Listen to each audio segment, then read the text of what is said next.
You're listening to the COVID-19 series of Bridge the Gap podcast. This series is designed to provide resources, share the love stories, and encourage those who are working tirelessly to oversee the care of aging adults.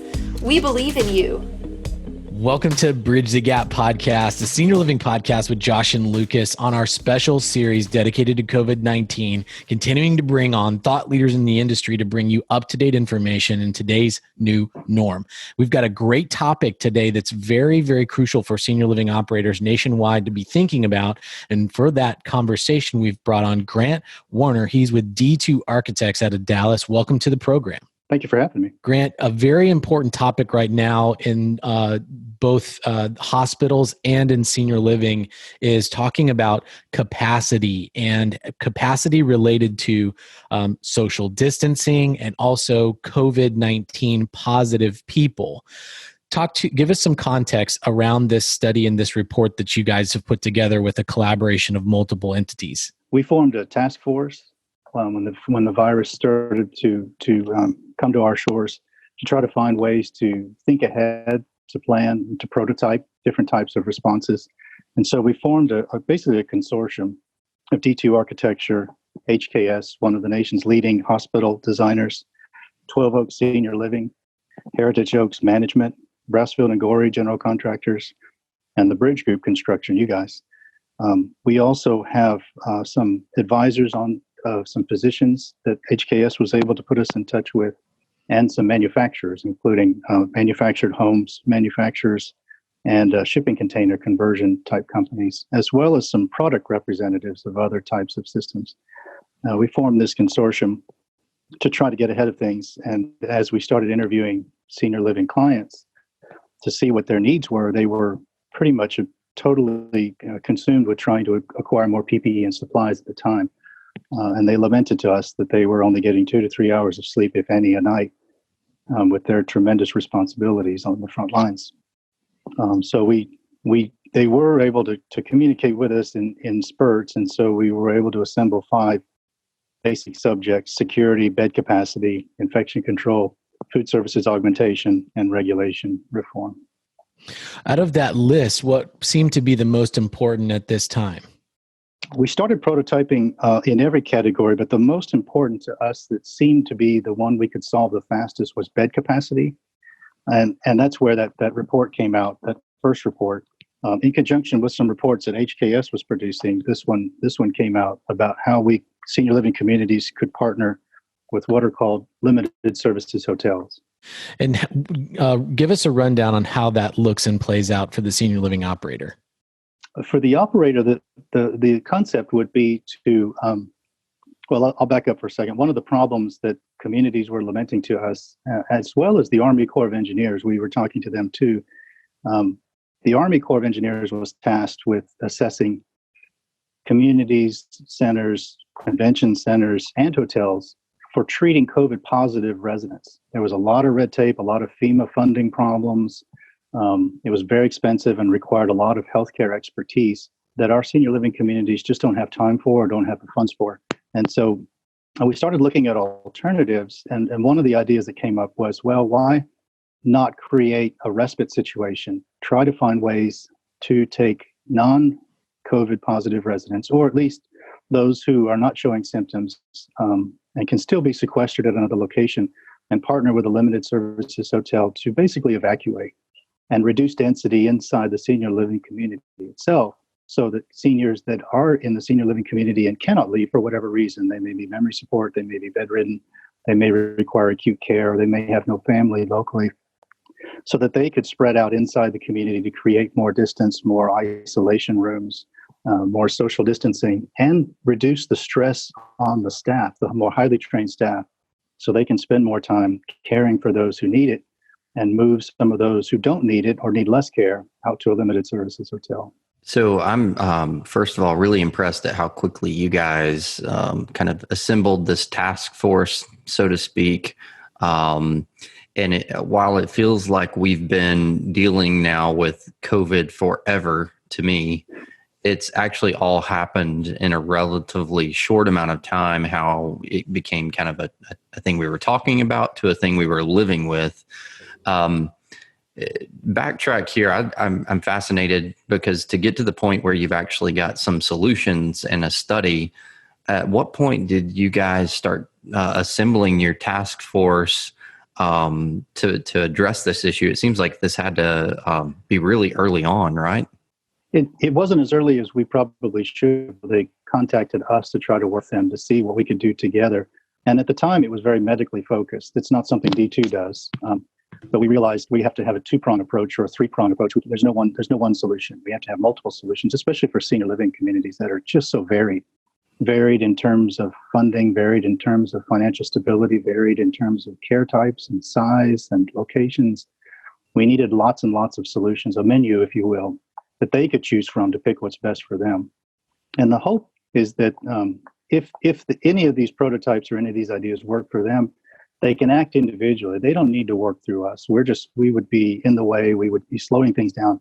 We would put them into contact with Marriott, for example, or Hilton or Holiday Inn or whoever for an idea like this. So for the senior living operator right now that is on the front lines in a community, for example, and maybe they do not have any outbreaks right now, they're sort of sheltering in place, doing the social isolation, but they're trying to make plans still at this point for the what if happens, what if we need to isolate, what if we need to separate, what are some steps right now based on the study findings that you've found that senior living operator could go ahead and begin to get sort of this plan in place that you guys have presented this idea for? That's a great question. And I got 3 different steps they can take. The first is contact, or if you need some help, let us know. Contact a hotel operator nearby to just start the conversation. There's still paperwork, I'm sure, that has to be worked out and agreements that have to be worked out and things like that. But make some contacts and get some options set up for you, not just one, but maybe several in your area, because one of the reasons we gravitated to the limited services hotels is they're almost everywhere. You see them everywhere. They're the Courtyard Marriotts, they're the Holiday Inn Expresses, they're the Hampton Inns. Those kinds of types of hotels are everywhere. And I can go into why other reasons later in the interview. The second step, we've been communicating indirectly with state of Texas officials. It's unofficial, but some of their recommendations that they would like, and your platform is perfect for getting this information out. Some of their recommendations are, and in fact, I'll just read them to you so that I don't butcher this. One of the first ones is, while we have at least some time, go ahead and amend your emergency preparedness plan while you have time to include the possible evacuation or partial evacuation to one of these hotels. Reach out. They're trying to, like in Texas specifically, I can't speak for other states because I've been focused on Texas. But hopefully other states are doing the same thing. Texas, in particular, unfortunately, has rules that the skilled nursing rules were revised, but the assisted living rules were revised, but not approved by the governor or state legislature. So unfortunately, the Emergency Preparedness Plan requirements differ between assisted and skilled. So they're trying to get the governor to provide a waiver for the assisted living emergency preparedness rules to allow the communities to communicate directly with their regional directors. And then also, they're trying to create a waiver that will relax what's called the destination facility requirements. Right now, in an emergency preparedness plan, probably in almost every state, not just Texas, if you evacuate from your community, the destination facility you go to has to be of equal or more stringent compliance from a license standpoint. They're trying to get that relaxed. And I've got a whole bunch of reasons why limited services hotels were chosen for that reason, too. Well, it's really interesting. Well, I think timing is obviously of the essence. And I think most senior living operators are very similar, not similar, but used to making these evacuation plans. Most states require that for different emergencies, especially those coastal cities that oftentimes have to evacuate and have a destination or two already picked and have relationships with transportation companies. So under that similar format, I think what I'm hearing is that right now is the time, if they haven't already, to consider potentially the hospitality industry that I think we've all noticed is largely shut down right now. Many of these hotels empty. and that they could be a great resource for this. To your point on the regulatory environment, every state's different. We're a state-regulated industry in senior living. I know in Tennessee, the board for licensure just recently had an emergency meeting, which basically temporarily until I think like the next June meeting, scheduled meeting, basically waived many of the building code requirements, many of the evacuation policies, and many of those kind of shelter in place things to allow for a lot of flexibility to the operators to coordinate with their local or regional health offices to relocate residents and to even kind of erect temporary isolation structures and things like that. So I have to believe that many states are doing that, trying to get very creative and work together.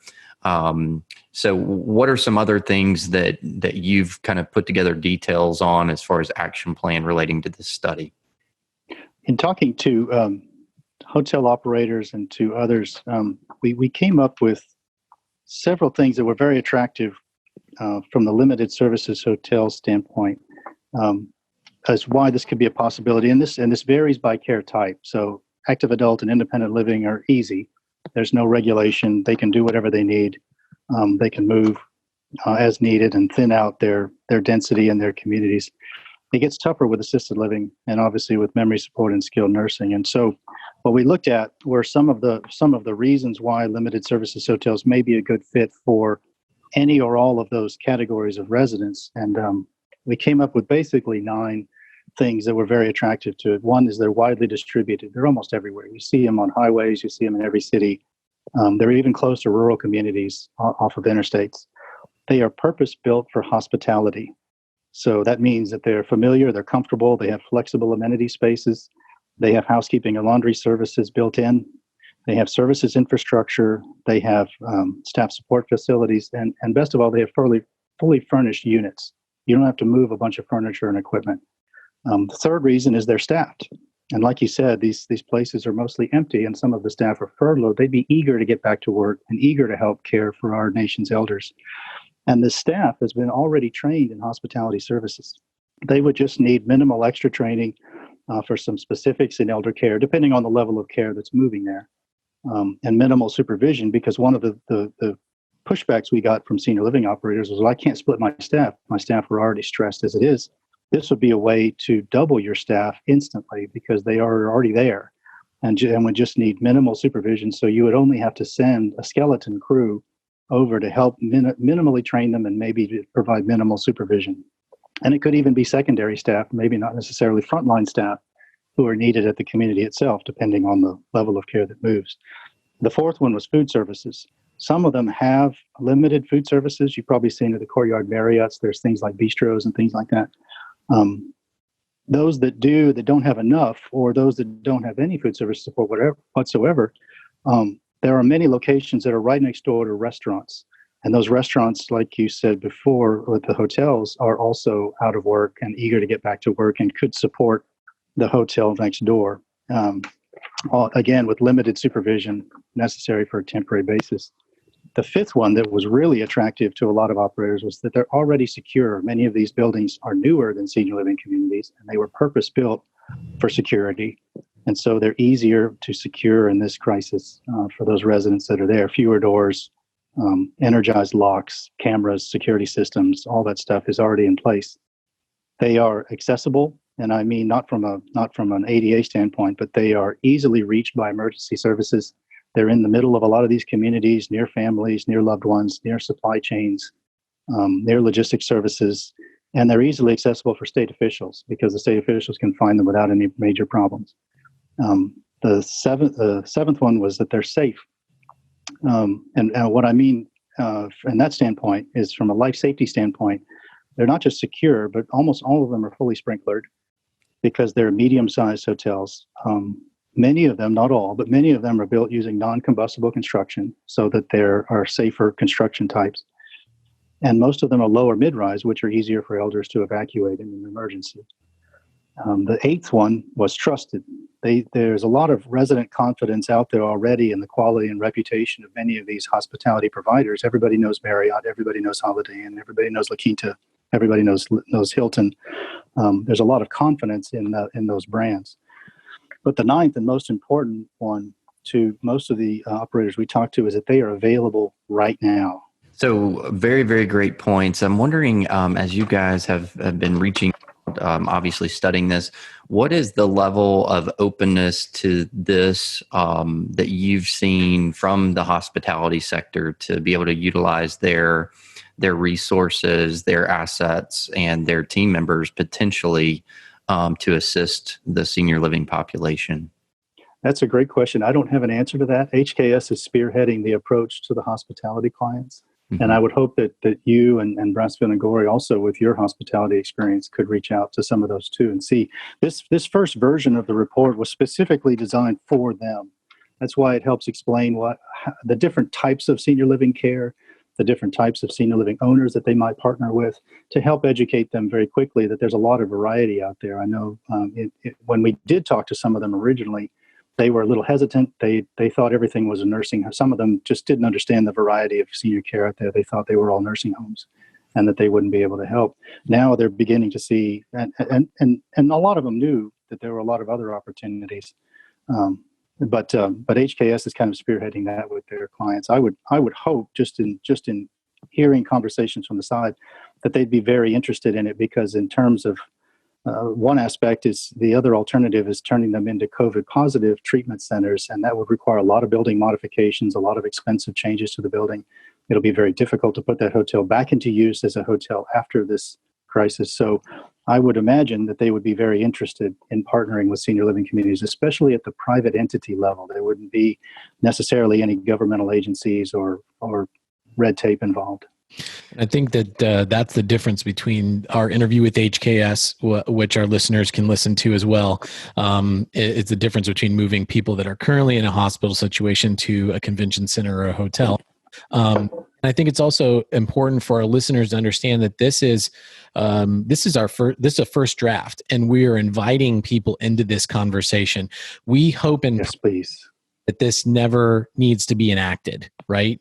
This worst case scenario, and as we've seen in the news, this stuff happens very quickly. If there is an outbreak in a community and they are forced to make decisions on evacuations, this is one option that should be, that senior living communities nationwide should at least explore and start to have these conversations as a backup plan. I really applaud your efforts to get in on the front side of this to provide potential solutions for senior living operators. As we know, with any emergency planning, emergency evacuation planning, you hope you never have to use them. But if you're not planning for that actively and kind of rehearsing that and know all of those details, communicating those to your teams, having those partnerships already in place, it's really hard when the time comes to be able to deploy that. So what a great conversation. I've often said our industry is where hospitality and healthcare collides. This conversation is very relevant to that specifically, and I think it is a great opportunity. Appreciate the work that both of you guys have been doing on this. Thank you. Yeah, Grant, thank you for your time. For our listeners, again, we're inviting you into this conversation. We know that during this time that there are a lot of creative people that are thinking and trying to solve these problems as they come up. And so we invite you to connect with us. We'll also connect with Grant and D2 in the show notes, and we'll be able to publish this study so that people can download it and get it in their hands.